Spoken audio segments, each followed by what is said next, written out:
Hello everyone, I am Morden Kanan and this is episode 9 of my Regrowth Let's Play series.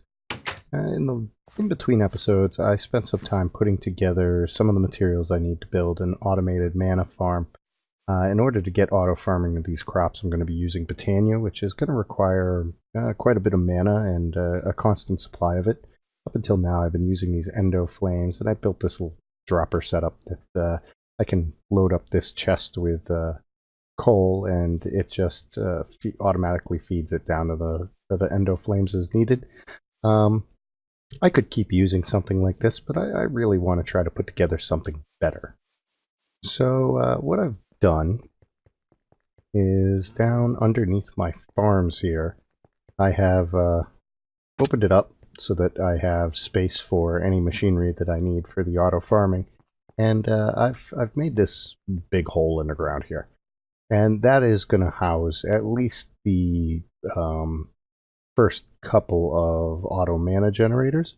For these mana generators, I decided to go with the Gormarillus, which it produces quite a bit of mana when given the right food. I think I might be feeding it magical food. Golden carrots are good as well. Really, it depends on what's going to be easiest to craft. So these are, in general, the materials we are going to need. I'm going to start out by grabbing some blocks and torches and comparator, repeater, and our little hovering hourglass here, and some sand. Now, I actually have about double what I need of all of these materials, because I do plan on building 2. This area will hold 2 of these mana generators. So to get started, I built these 1 extra deep. So I'm just going to build a little floor area to start working on top of.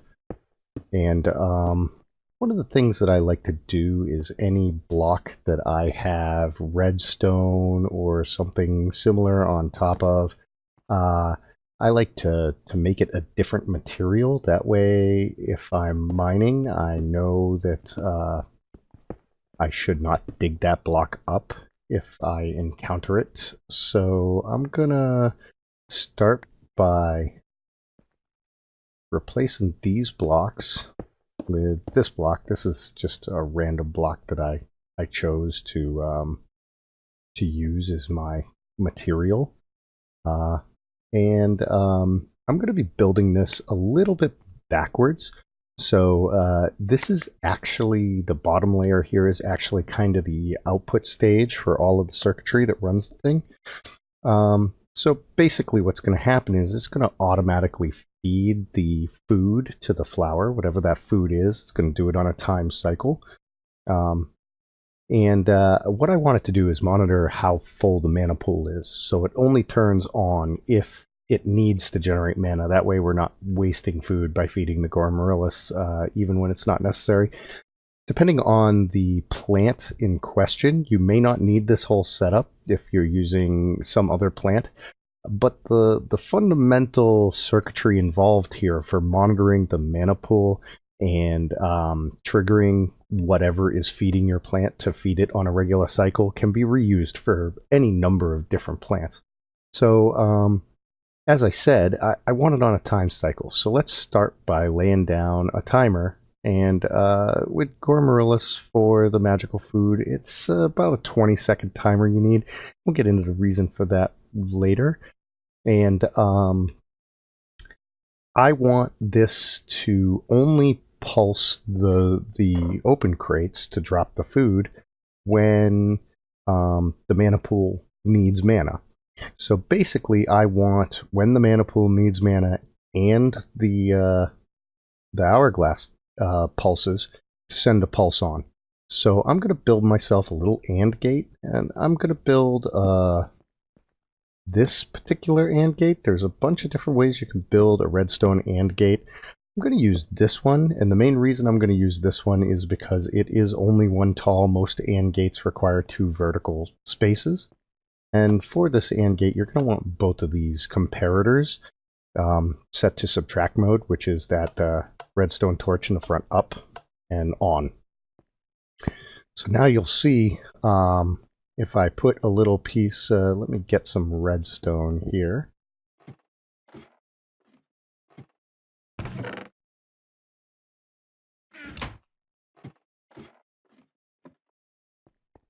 So if I put a little piece of redstone in here, and we watch this, it didn't pulse when the sand made it through. Let's shorten this cycle for the time being so that you can see what I mean.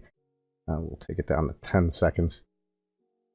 So an AND gate will only send the signal on if both inputs are on. So if we look, notice that did not pulse, but if I were to drop a redstone torch here, which turns this input on, when that hourglass flips, you'll see the output goes on.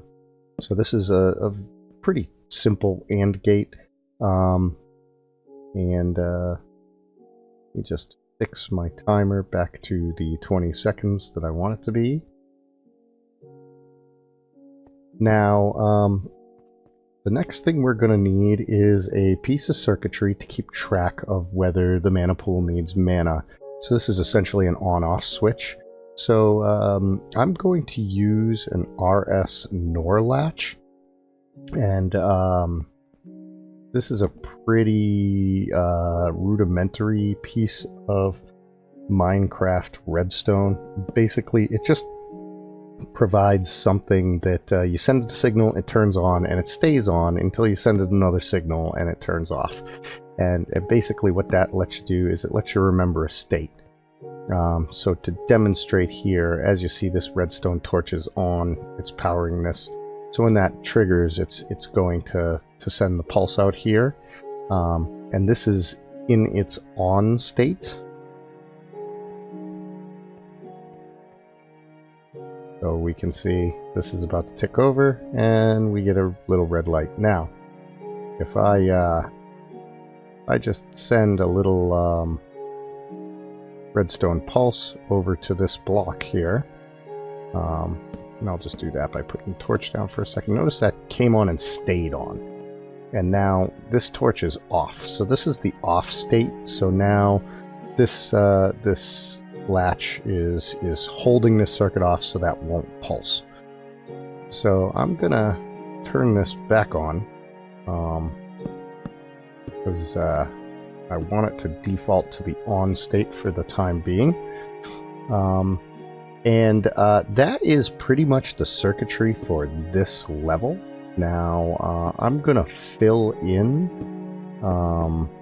the rest of this level so that I can build on top. And there's a couple of points where I'm gonna need to take some care here. So now that I've got all of the empty spaces for that level filled in, now I can start working on building the floor for my next level. And this is my next portion of the circuit is going to be built on top of this. And actually, I'm going to put, I'm going to take these two out. And notice that there's a redstone torch right here. That's going to supply power to the block above it, which will activate any redstone above it, which I don't want. And it can also change the state of the latch if it kind of conflicts with itself. What I'm going to do is I'm going to put a slab here. Now a slab is not going to transmit the redstone power up, so I don't have to worry about that being an issue. And I'm going to do the same thing right here, because that also has that redstone torch underneath it. And here I can demonstrate if I put redstone on there, it does not power that redstone. But if I put a solid block there, like so, and put a piece of redstone on top, that redstone is powered because of that torch. I don't want that redstone powered. I really don't want stray signals between the levels of the circuit. So now I'm gonna just fill this in, put a temporary block there so I can get up. And that is essentially that level. So now I'm going to take this out. We'll take this out and replace it with one of our special blocks. And we will take this out and replace it with one of our special blocks, because both of those blocks are going to get a little dab of redstone on them. Now the next set of circuitry is the circuitry that's actually going to monitor the mana pool. So this is going to be done using redstone comparators, and the redstone comparators give you a signal, a proportional signal that kind of tells you where the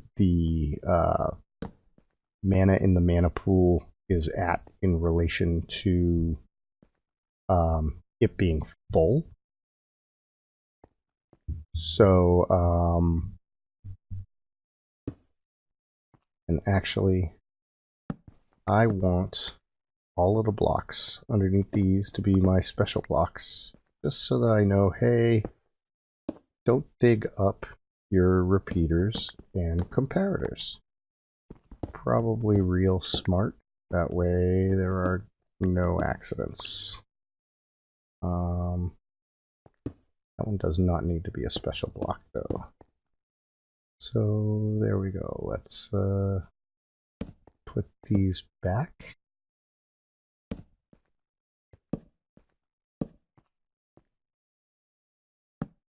And that there. And this is essentially the entire circuit.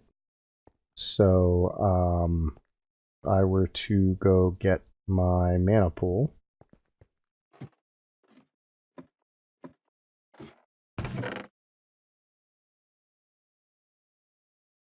and I need my Wand of the Forest, which I don't have with me, so that I can demonstrate.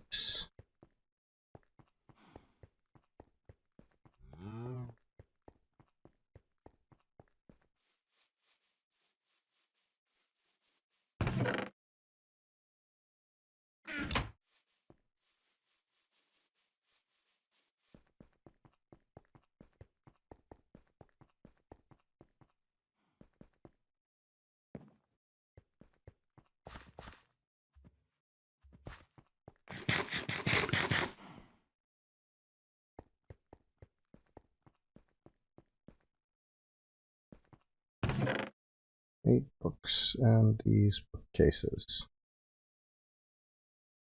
Okay, now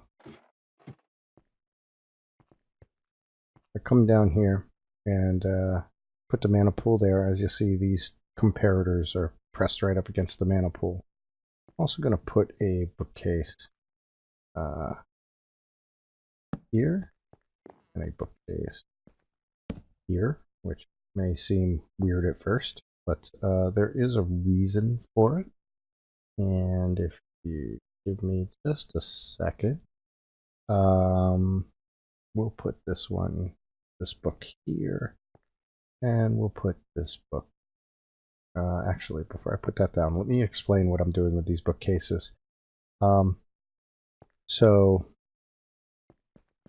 a comparator up against a measurable block like this mana pool is going to output a proportional signal depending on how full the block is. So for example, it's going to output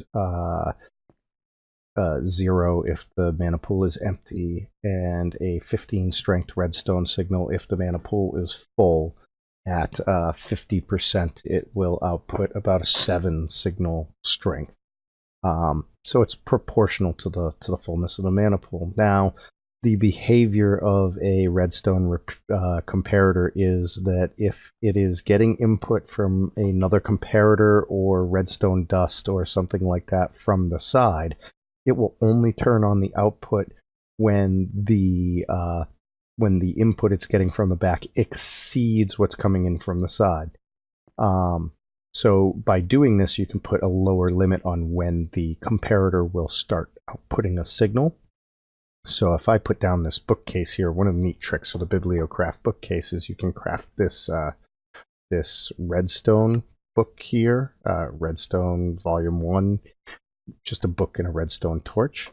And if I take a little bit of redstone and put it behind this bookcase, if I put this book in the first slot, nothing happens. If I put this book in the second slot, I now have a redstone signal of 1. If I put it in the last slot, I now have a redstone signal of 15. The bookcase measures what slot the book is in and outputs a signal that tells you, hey, the book is in slot XYZ. This is useful to us because it allows us to generate a fixed redstone signal that is always a particular strength. So what that allows us to do is this is going to be outputting a strength of 2 into this comparator. And similarly over here, I'm going to do like a redstone strength of 13. So now what this is going to do is it's going to compare the amounts in this, these are 2 separate comparator setups. This is going to compare the amount of redstone, the amount of mana in the mana pool. If the mana in the mana pool is less than this book's level, then this redstone level, then this comparator is going to turn on and send a signal out, which is going to activate that latch that I put in, the RS-NOR latch at the bottom, and turn it on, because this is the side that turns that latch on. This side is going to compare the quantity of the mana pool to this redstone signal, a 13, and if this is and when the mana pool level goes higher than that, it will send a signal out to this one, which is the one that turns the latch off. So what this means is that if the latch is on, we need mana. And if the latch is off, we do not. The reason I don't put it right at the bottom and right at the top is being above the bottom, of course, makes it so that it turns on before the mana pool is totally empty. And being a little bit from the top means that it turns off and leaves room in the mana pool for whatever the plants are currently eating to have space in the mana pool to go into. And the reason I have this lower and upper limit like this is it means that I won't end up in a situation where I'm taking 5 mana out of the mana pool, so it comes on and generates a couple hundred mana, which is wasted, and then turns off, and then I take 5 out. So what this does is it will fill the mana pool until it's, say, 75-80% full, then turn off. And then once the mana has been drained out of the pool down to below, say, 20% or 15%, it will turn it back on, so that area in between those 2 percentages, the farms are not going to run at all. It's only going to run when the mana gets very low, and then it's going to run up to this set limit. So this is pretty much the redstone circuitry that runs the whole thing, and this circuitry that monitors this mana pool and turns things on and off basically can be used for many different Botania farms for various types of mana. So what I'm going to do is I'm going to take a quick break here and get the stuff I need for the next level. And what I'll do is I'm going to run this episode a little long today. So after I've got the farm built, I'm going to build these circuits up top where we can experiment with them a little bit, and you can see how they behave and why they behave the way that they do. Having a good understanding of how comparators work is really useful because they can be used to measure all sorts of different blocks in Minecraft. Very, very useful for automation. And in particular, this trick with the bookcases to get a particular output signal is really useful in a lot of cases. What you'll see people do is they'll build a big long line of redstone, however many they need, put a lever or a torch at the end of it. So, oh, well, I need a 3 strength signal, so I'm going to build, a 12 long chain of redstone with a torch at the end, and at this end of it, it'll be a 3. Well, you can just as easily do this with the bookcase if it's available. So I will be right back and we'll get on to the next step. Alright, I'm back. The first thing I'm going to do is I'm going to set up a couple of barrels here. And they're both going to need tier 3 structural upgrades. We're going to interlink these barrels, so they need to be identical. One of the barrels needs quite a few modifications on it, and that barrel will be this one up here. So I just put a hopper upgrade in it, and I need to put ender upgrades in these. Now what I'm going to do is I'm going to link these 2 barrels together using the tuning fork. There we go. So now they will always have the same content. And now I need to put these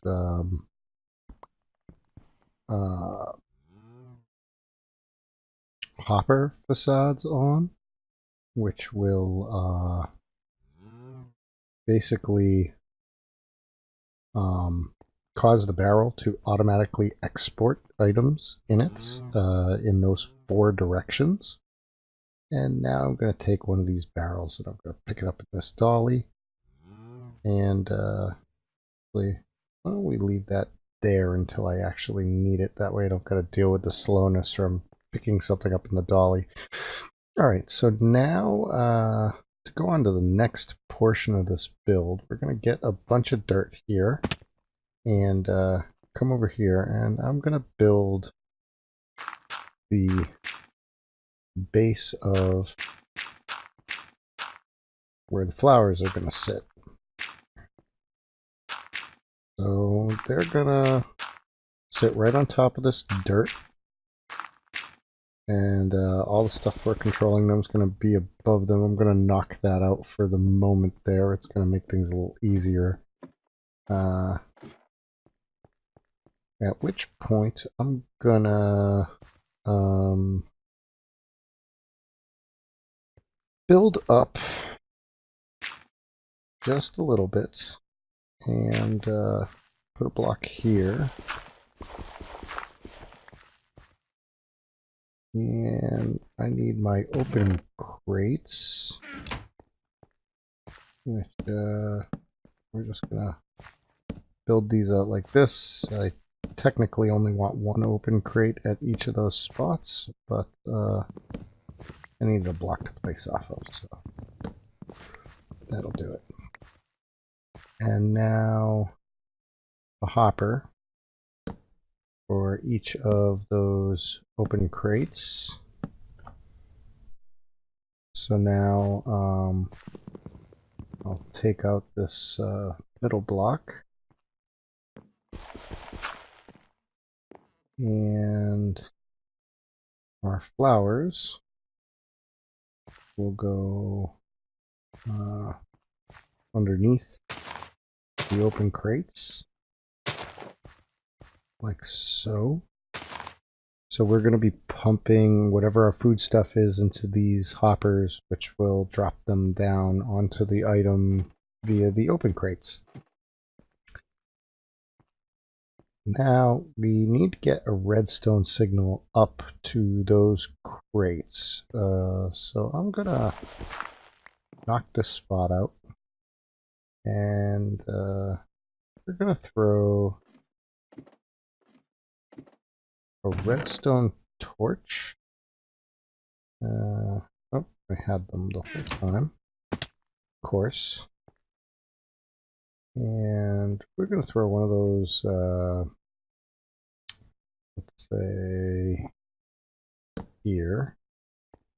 We'll put a redstone torch here. Now, I'm going to take my special blocks, and let's knock that torch out for the moment. And we're going to build ourselves a little tiny torch chain up. This needs to be an odd number of torches because we do not want the signal inverted. So now we can see that this torch is on and that torch is on. And if I go knock this torch here down and go look, we see that that torch has gone out. So that torch is always going to have the same state as the torch here. Yep. Wow. There. The torch there. So now, what we're going to want to do is go get our barrel with all of the hoppers on it. We'll take that, go back down here, and we want him right there with the label facing down. So now those hopper labels that I put on it, the facades, they pump out into those hoppers. And then we'll put a block here, and we can take a lever, throw that on top of that block, or on the side of that block actually, and then take a little bit of redstone, come up here and do this. Now, one of the reasons we wanted that barrel facing down was because you can't place redstone on the front of the barrel. So had the barrel been facing up, I wouldn't have been able to put redstone there. So now this block is powering all of these. You just saw it pulse there. So what this is doing is keeping these hoppers turned off so it won't drop an item. And then every 20 seconds or so, that's going to pulse. It's going to drop an item, which is going to feed the Gormillis. And now the last thing we really need to do is get our mana spreaders placed. So if I come over here, I can put mana spreader here, here, here, and here. Let's get those aimed. Just bind them to this pool here.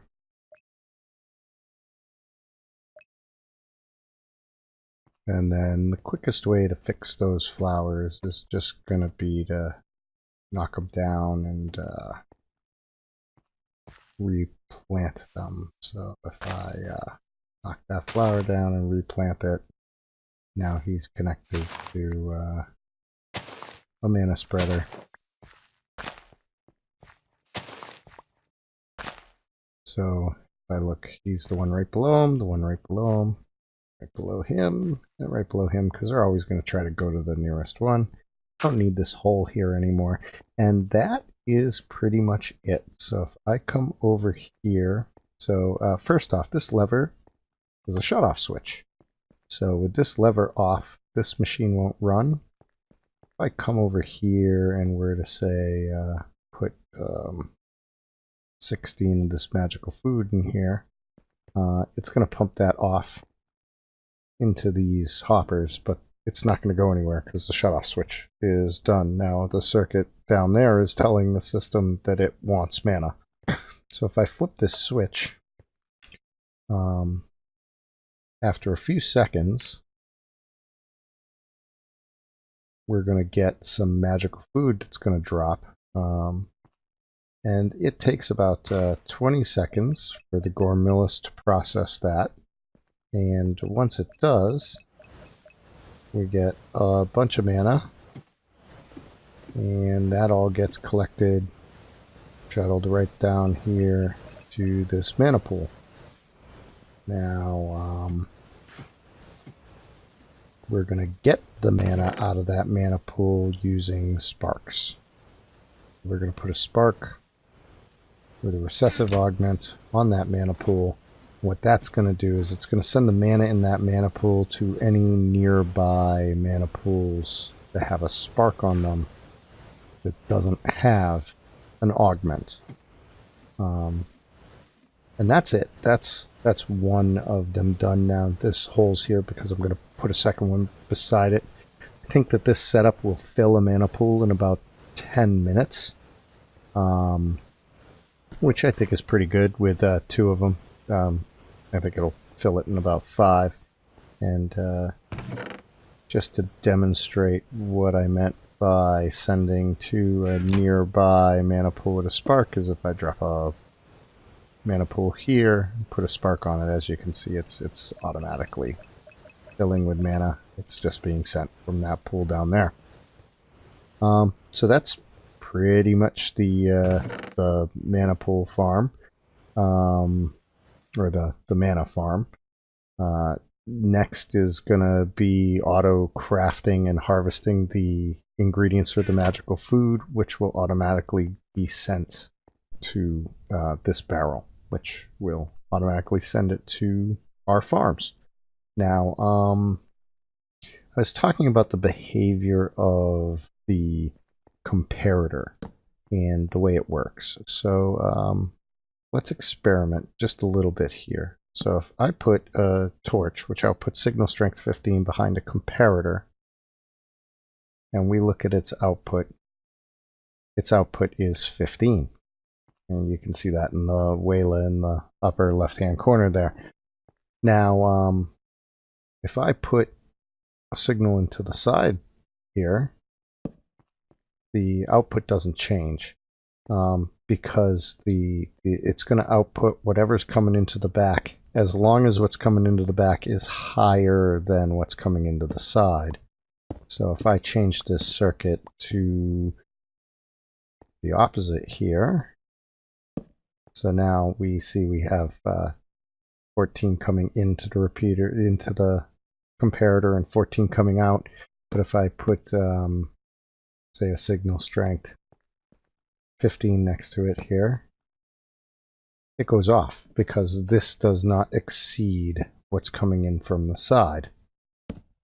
The other thing that comparators can do is they can tell you how much is in a container, like chests and things like that. Notice those came on. That means that it actually sees something. It's going to output some sort of signal. So if I look, it's outputting a power of 1. So that means that this mana pool is somewhere in between, within a 15th full. So 0 to a 15th full. And that is going to go up as that mana pool gets more full. So that has actually finished processing the 16 mana that I put in there. As you can see, it actually got a pretty good amount of mana. That's almost an eighth of a mana pool, which is pretty good for 16 food items, just as a demonstration. So let's say I wanted to only send a signal when this is less than a certain amount. So, or only when it's greater than a certain amount. Well, that's easy. As I said, this will only output a signal if what's coming in the back exceeds what's coming in the side. So if I put, say, a 15 strength signal in here, it turns off because it doesn't exceed it. Now I can, as I said, you can do a big long line of redstone to get the signal strength you want coming in here, but that's not really the most effective way to do it. What you can do, put another comparator in, and or even just a piece of redstone. You don't actually need the other comparator. and one of these bookcases with one of these special redstone books. And if you do that, you can set a limit. So there we go. So now I'm putting a power level 3 because it's in the fourth slot in, and that turned off. Mind you, if I reduce it down to lowest, which is no redstone, it'll be on, and if I take it up just a little bit, it'll still be on because they're tied. But as soon as it goes up, now that turns off. So now I can use this to set a limit that if it is lower than the limit, it will not output anything. Similarly, by rearranging these items a little bit, so that the output from the mana pool becomes the side input for another comparator, I can set a lower limit. So since this will only be on if the power coming out of the bookcase exceeds the mana pool, I set the bookcase to some low value. You know, this mana pool is outputting a 1. The bookcase does not exceed it. But if I move it up here, now the bookcase exceeds the value coming in, and you get a redstone signal coming out. So using those two techniques of arranging the comparators right here, so this is one technique where this is the mana pool is the side input for this comparator, and then this is the opposite where this mana pool is the back input and the bookcase is the side input. So this one gives us a lower level. So if the mana pool is lower than the bookcase, this is on. And this one's the high level. So if the mana pool is higher than the bookcase, this one's on. So that's going to give us a signal under those two conditions. That's going to go into that latch I showed you, turn the latch on and off. So and the latch is going to get combined with the signal from the timer, and that is going to run the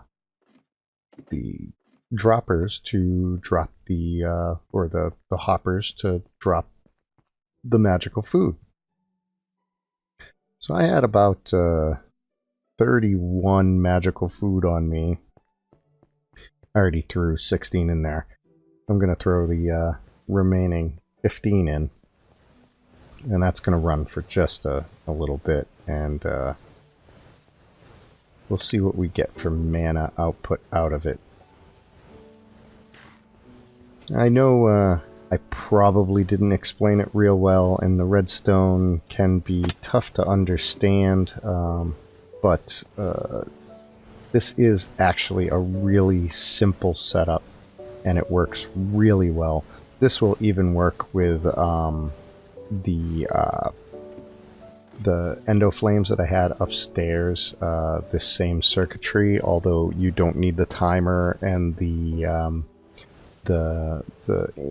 other input to the AND gate would be from the pressure plate. So only if the mana pool says it needs mana and the pressure plate is empty, you just need like an inverter, a NOT gate on there, and then this same control circuit would handle running that as well. So as you see, we've pretty much burnt through that magical food.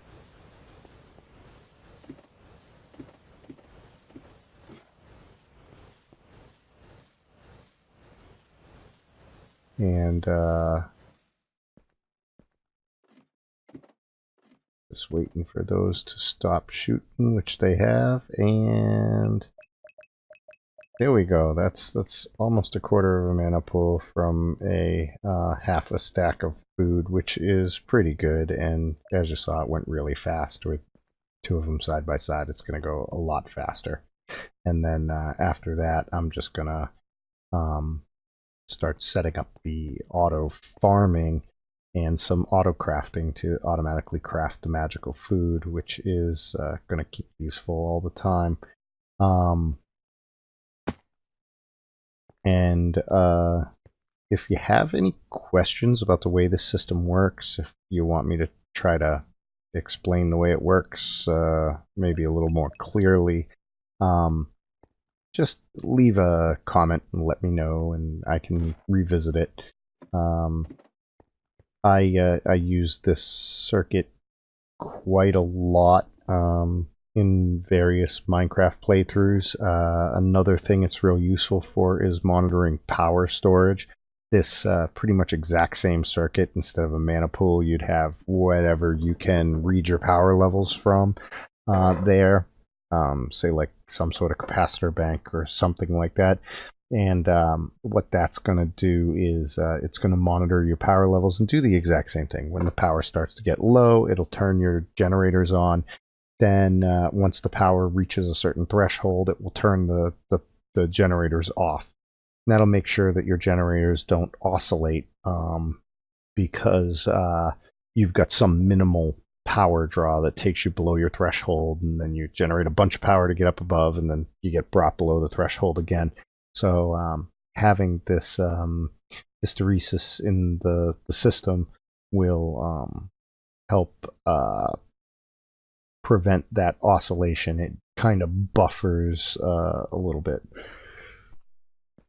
So I think that is gonna do it for today. Again, if you have any questions or comments about this setup, by all means, just leave a comment and I'll do what I can to answer it, and maybe do a follow-up video if needed. Okay, so I made a quick cut here so I could get some magical food, demonstrate some of the stuff about the Gormarillas. So, first off, some info about the Gormarillas. It will eat any food stuff, and it produces mana based on the number of half shanks of hunger that the food would restore. It has a 3x3 range, so it will take from the spot it's on and the spot to either side in all directions and the corners. They are greedy, so they will eat food even if they are not going to produce mana from it, because they're already producing mana. They can only be processing one food stuff at a time. Now, the Gormarillas, as I said, looks at the number of shanks that a food would restore. So, for example, magical food will restore 6 hunger, so that's 6 shanks.